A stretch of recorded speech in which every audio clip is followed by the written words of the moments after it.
Le Seigneur soit avec vous. Évangile de Jésus-Christ selon saint Luc.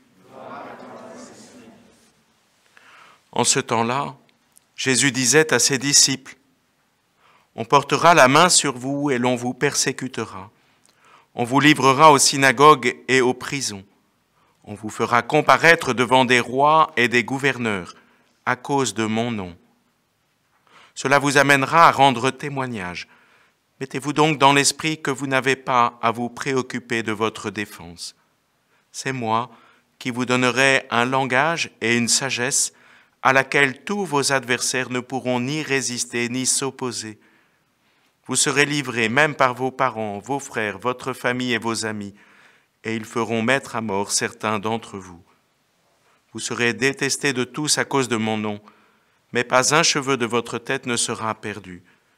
C'est par votre persévérance que vous garderez votre vie. » Acclamons la parole de Dieu.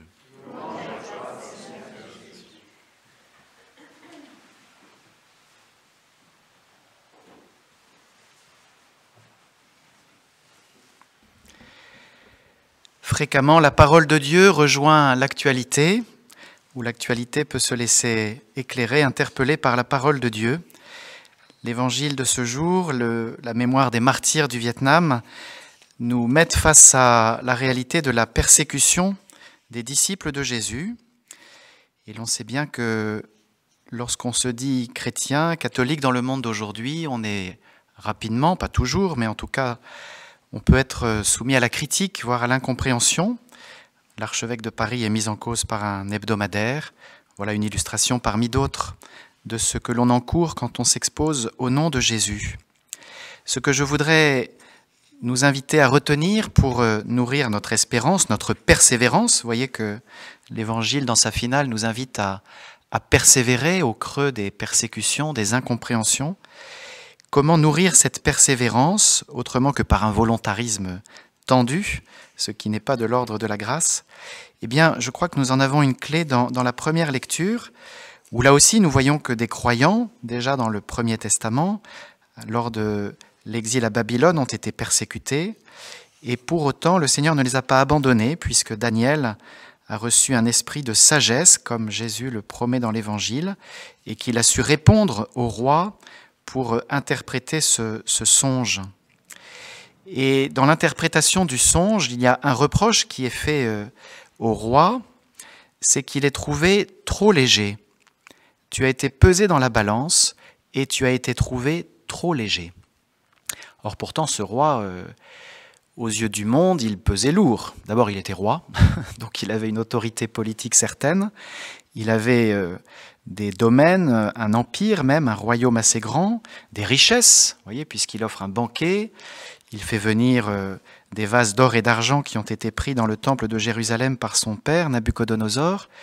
Donc il pèse lourd dans l'actualité, dans les magazines, aux journaux de 20 heures du temps.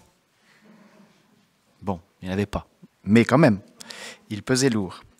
Or, le reproche que lui fait le Seigneur par son interprète, c'est qu'il est trop léger. Donc la question de fond, c'est qu'est-ce qui pèse? Qu'est-ce qui compte vraiment? Vous voyez, qu'est-ce qui a du poids? Qu'est-ce qui demeure? Et ça, c'est un des thèmes récurrents dans l'Écriture, avec cette image notamment de la balle emportée par le vent. Vous savez, la balle, c'est cette petite fine pellicule qui entoure le grain de blé.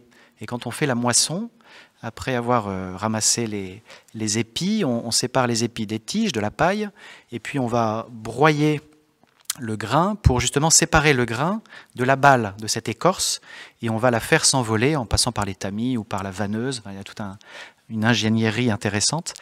Mais donc les impies, ceux qui ne mettent pas leur foi dans le Seigneur, ceux qui ne persévèrent pas dans la foi, sont comparés à cette fine pellicule qui est emportée par le vent. Parce que ça ne pèse rien. Vous voyez, la non-foi, l'incroyance, la gloire mondaine, ce qui aux yeux du monde a du poids, en fait ça ne pèse rien aux yeux de Dieu. C'est emporté par le vent. Vanité des vanités, dira l'Ecclésiastique. Autrement dit, c'est comme la brume du matin, ça ne tient pas au long de la journée. Donc, qu'est-ce qui a du poids? Voilà la question qui importe dans nos vies. C'est pas la renommée, c'est pas le nombre de likes sur Internet. Vous voyez, qu'est-ce qui pèse vraiment? bien, ce qui pèse vraiment, la seule chose qui demeure, nous dit l'Écriture, c'est la charité. La charité ne passera pas.